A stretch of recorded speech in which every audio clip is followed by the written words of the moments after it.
Hey, what's up, CTA family? Welcome to the Compete Mentality Podcast, where we will host basketball coaches, trainers, and players from all around the state of Indiana, country, and world. The mission of the Compete Mentality Podcast is to motivate, educate, and inspire others to compete. Our definition of competing is doing what God is calling you to do, even when it is hard. No matter what area of life you are in, we are all called to compete. Today's podcast is brought to you by the Spike Albrecht and Jordan Delks Point Guard School. Please be looking to our socials for point guard camps coming up in the near future. And it is my absolute pleasure to introduce the 2019 NAIA National Champion Coach, Ryan Cottingham of Spring Arbor University. Ryan has been the head coach for 22 years and is also the current AD at Spring Arbor. Coach, welcome. Thanks so much, Jordan. It's a pleasure to be with you. You say 22 years. It's amazing how fast time has gone. You know, we were talking this morning. I ran into you in the fitness room, and you're talking about your kids are 3 and 1, and my kids are 22, 21, and 18. And it's been a whirlwind. It's been a great ride. But man, you got to just enjoy every day because it sure goes fast. It is a downhill journey for sure. Downhill journey, no doubt. And CTA family, this podcast was just meant to be. Kind of as Coach said, we were both lifting in the weight room, and I kind of look over the weight room. I'm like, man, that's Coach Cott over there. And sure, I walk up to him, and we just lifted and talked Crossroads League basketball and life for about an hour as we lifted weights. And I'm like, Coach, I got this podcast. I would be so blessed to have you on our podcast if you'd give us your time. And he was generous enough to give us his time. So we're looking forward to diving in, Coach. So, well, I'm honored. You were the one throwing around all the weights this morning. I just kind of was walking around looking at you, asking where the good eating spots are here in St. Petersburg. So yeah, exactly. Well, this is our 6th year here in St. Pete, and we know where to eat. That's for sure. So we're foodies, big time foodies. But Coach, my wife and I, we love to travel, and Michigan is a fantastic state to visit. So to a couple Indiana country bumpkins, where should we visit in the beautiful state of Michigan? Thanks for asking. So born and raised in Michigan, and it is an incredible state.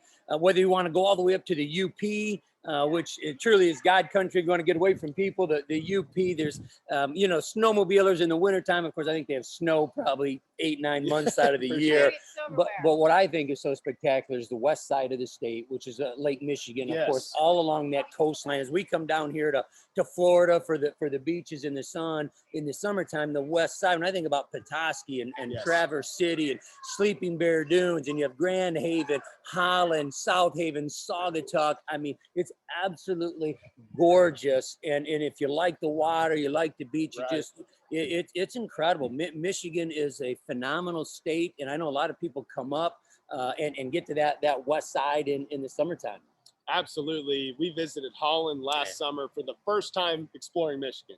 First time. And so we'll have to visit some of those places you just mentioned, no doubt. So, Coach, give us a little bit about your background and kind of how you got to where you are today. Yeah, well, thanks for asking. So, as I mentioned, I was born and raised in Michigan. Went to Three Rivers High School as a Class B, which is the second largest school at the time. And senior year, we went all the way to the semifinals in the state, and that was played at Chrysler Arena, which is U of M, and we got knocked out in that game. And our claim to fame would have been, had we won in the championship, was Detroit Country Day, which is home of Chris Webber at the time. Yeah. Chris Webber was a junior, the number 1 rated player in the nation.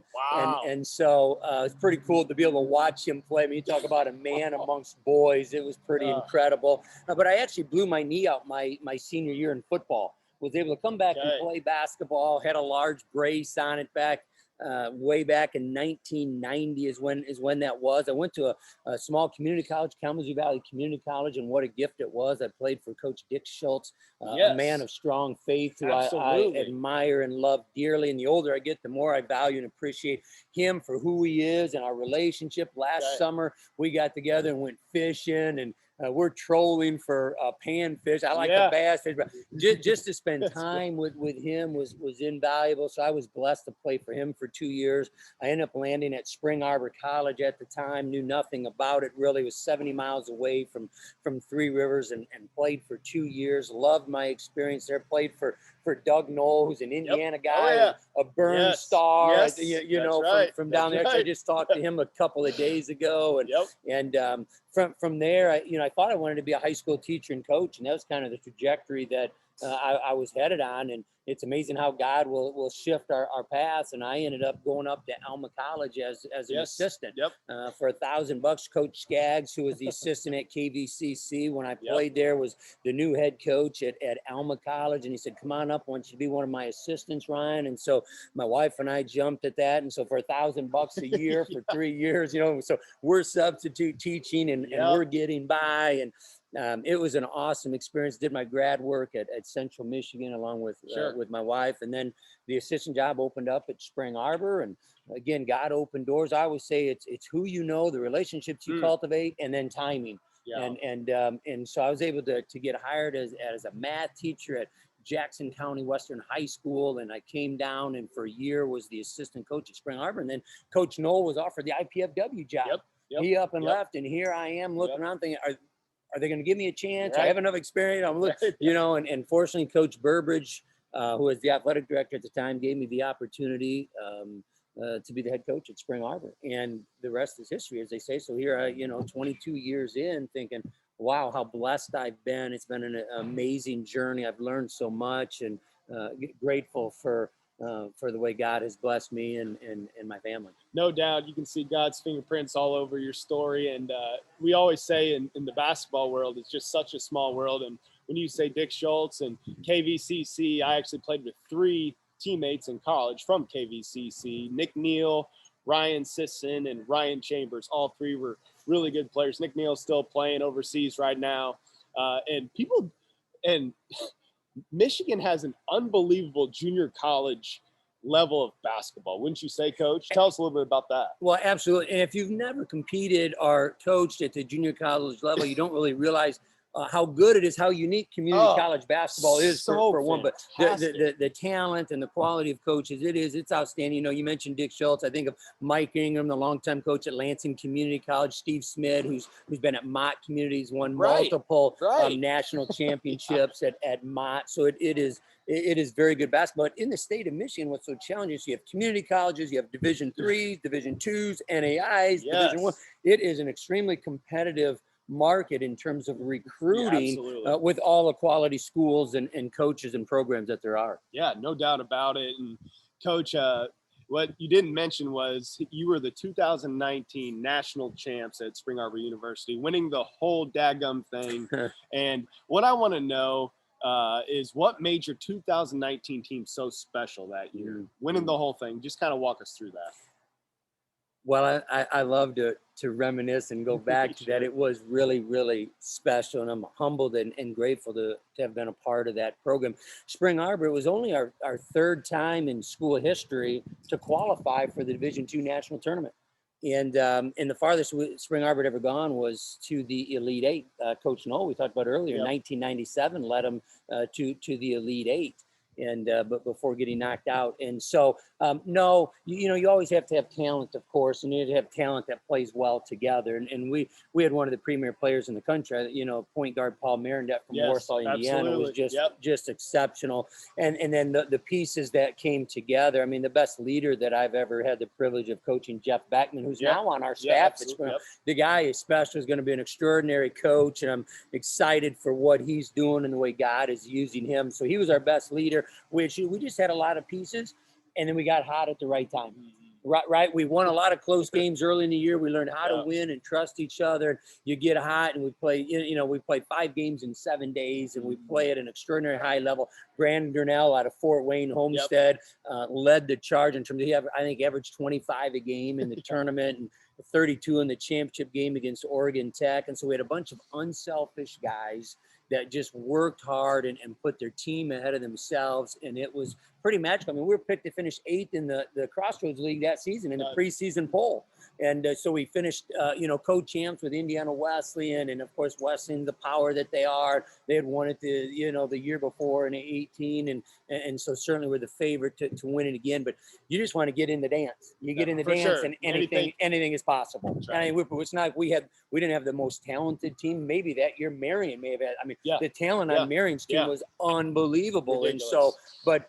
A lot of things have to go your way, and it was just a really, really special time. And we got to spend 12 days together with young men that just powerful and something that we'll never forget and cherish for the rest of our lives. No doubt about it. And Compete Training Academy audience, I just love the testimony here of getting picked 8th in the conference. I once you said that, I recalled that. I had forgotten that year you were picked 8th in the conference, not in the nation, in the conference, and go on to win the whole thing because just like you said, a team that came together that was unselfish and just kept working at it day after day. So Coach, at Compete Training Academy, our bread and butters, we love developing players.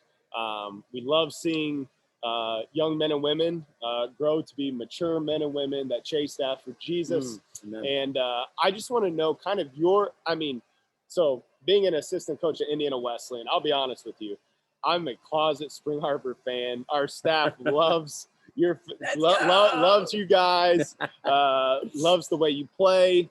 Coach gets his players play hard and together all the time. And you're excellent at getting the most out of your players.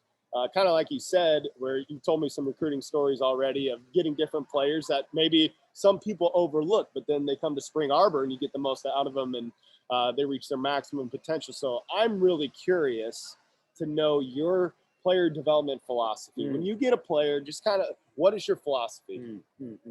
That's a great question, and you're right. So we oftentimes are recruiting guys that are off the beaten path. They may not be involved in AAU, and so their name is not out there. And so we find guys that have a little bit of an edge. They've got something they want to prove. I mean, even Paul Marindad at Warsaw wasn't heavily recruited. Brandon Durnell at Homestead wasn't heavily recruited. Right. Jeff Beckman, Luke Barbie, you go down the line, but you find guys that are passionate about the sport. They have work ethic because at the end of the day, they've got to want it as much as we as coaches can want it for sure. Them. They have to have that drive. And so when we're recruiting, we want to recruit high character young men first and foremost, and then we want tough, competitive players. And I think those go together. And then guys with the basketball IQ, they have the feel for the game. But when you're talking about training is everything. And players, the greatest growth occurs in the off season. And so what are they willing to do? What are they willing to sacrifice to get as close to their ceiling as they can? And so our job as coaches are to help them better help themselves get there. It's not my job. It's not, it's their job. But let us try to come alongside and give you the tools and the resources. That's why, Coach, somebody like yourself that's investing and pouring into, and I love not just the development of the athlete, of the player, but also the whole person. Because I don't think it can be one without. We want the whole thing. We're after the same thing, and we want the physical development, but we want the mental, the emotional, and the spiritual. It's all intertwined. It's all this, and they go together, and that's what we're after. And so our guys have bought into that. When you get a group of guys that are holding each other accountable, right? That's when, in terms of putting in the extra work. And I think of Jeff Beckman, who stayed every summer in Spring Arbor and would start recruiting guys to stick around for the summer, and they would work out all summer long. And so we'd have 5, 6, 7, 8 guys in the summer in the gym training. And then we just focus a lot on the very things you do.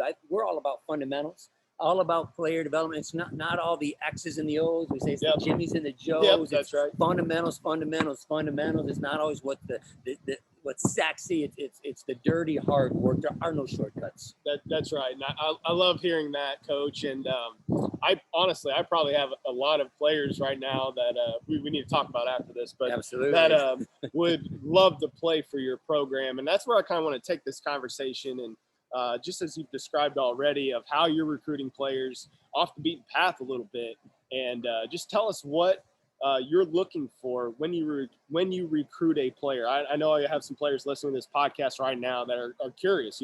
What are you looking for as a college head coach? Yeah, as I talked about briefly, I talked about character, young men of character. And one of the things we look for, again, how do they treat their teammates? How do they treat their coaches? When we go and watch a young man, oftentimes I want to see them when they struggle, not when everything is going well, not when they're up 20 and making every shot, but man, if under pressure, under duress, how do you respond? Sure. I think that's critical. How do you treat your Absolutely. teammates? How do you respond to your coaches? How do you treat your parents after the game? You know what I mean? When we talk about character, are you, integrity is so important. Your yes is yes and your no is no. Do you look somebody in the eye? That's right. You know what I mean? Is it a firm handshake? I mean, we're looking for those types of things I think are really important. And do they love to win and hate to lose when I talk about just being competitive? And are they, when I talk about toughness, I mean, do they focus on what they have control over, not get easily rattled or distracted, and For sure. control the controllables? I think we were talking about that earlier a little bit. I think is pivotal. And then, do they have the mind for the game, the feel? Do they understand basketball and the way it's to be played? And so those things are really important to us. And if they're coachable, I think that's critical. We're not looking for somebody that has all the answers. I mean, we're learning every day. We constantly trying to grow and get better. And we want players with that growth mindset. I think that's absolutely critical. And I love how you ended with that, because I was just getting ready to say that we have a phrase at Compete Training Academy that mindset is greater than skill set. Amen. And I love how everything you just talked about is a mindset that you can control, you can bring to the table every day. Coach, you can teach a skill set. Yeah. And you can teach a player a skill set, but that mindset, that's tough to find, of showing up every day on time, putting in the work with everything you got, being a good person, being a good family member, shaking someone's hand firmly, all those things you can control, but man, you got to have those things so you can be coachable and reach your maximum potential. Coach, what advice would you give someone who wants to get into coaching? I mean, I love how you shared at the beginning about how you got into coaching, and it's just such a tough profession to get in. But I got a lot of players right now who I'm coaching and training in college right now, that when I ask them, what do you want to do when you graduate? They say, I want to coach. So what advice would you give them? Run. Don't do it. No.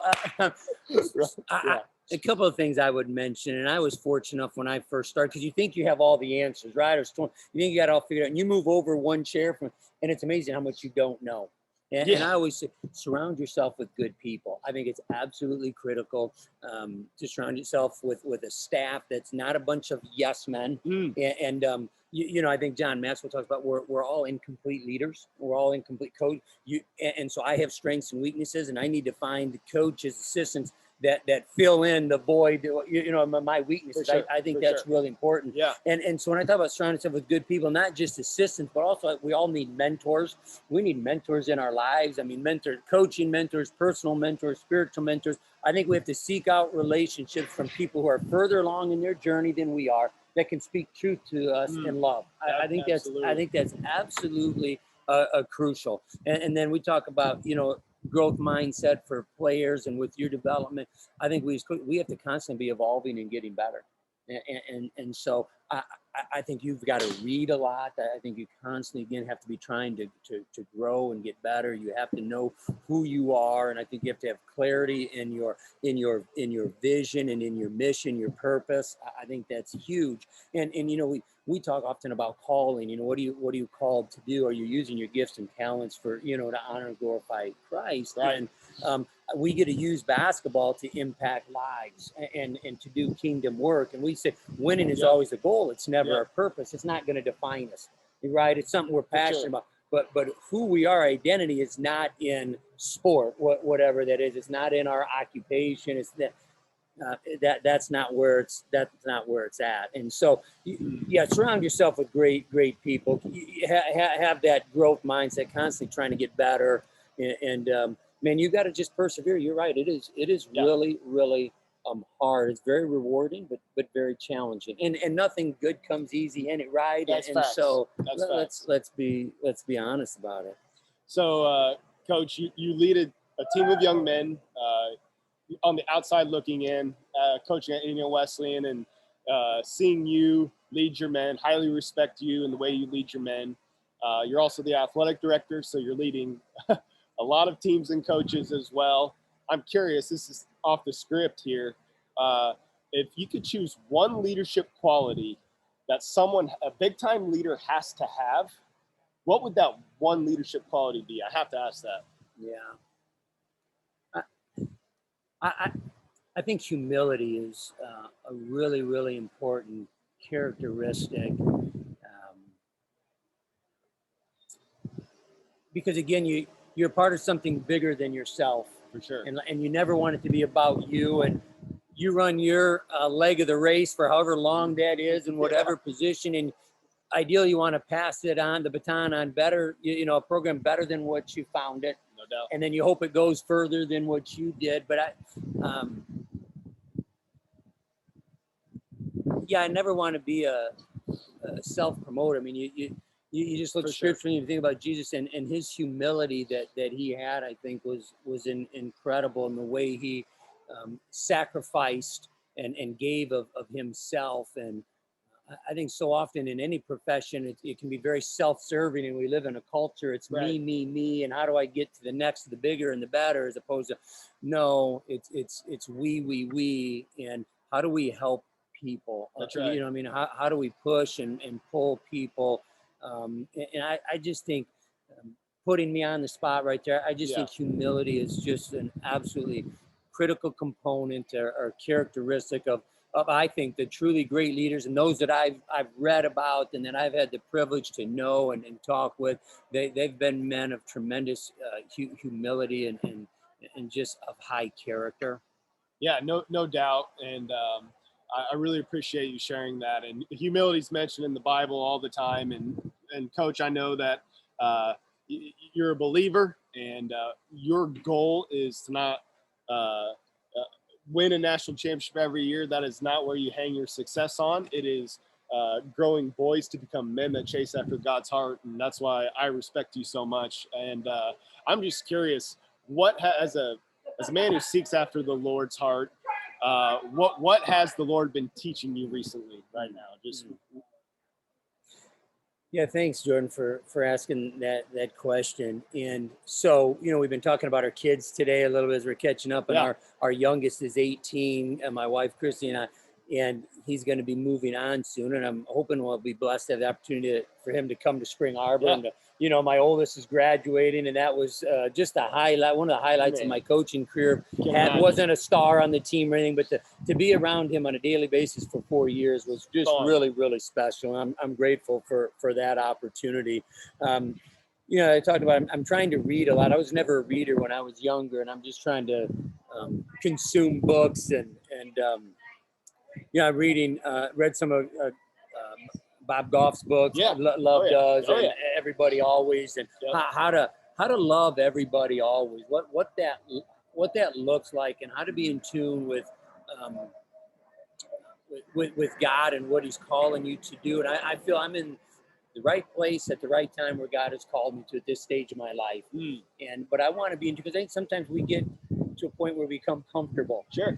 And I want to just make sure that I'm not just going through the motions, but I'm continuing to stretch and grow. And if it's to be at Spring Arbor for the next 15, 20 years, great. If God's calling me somewhere else, I want to be ready for that calling. And but I just want to meet people where they are. Right? I don't want to adopt the lifestyle of Jesus. I want, just like in that weight room this morning, I'm kind of in my own world. I don't even recognize you. And I want to go at a pace that I can be interrupted.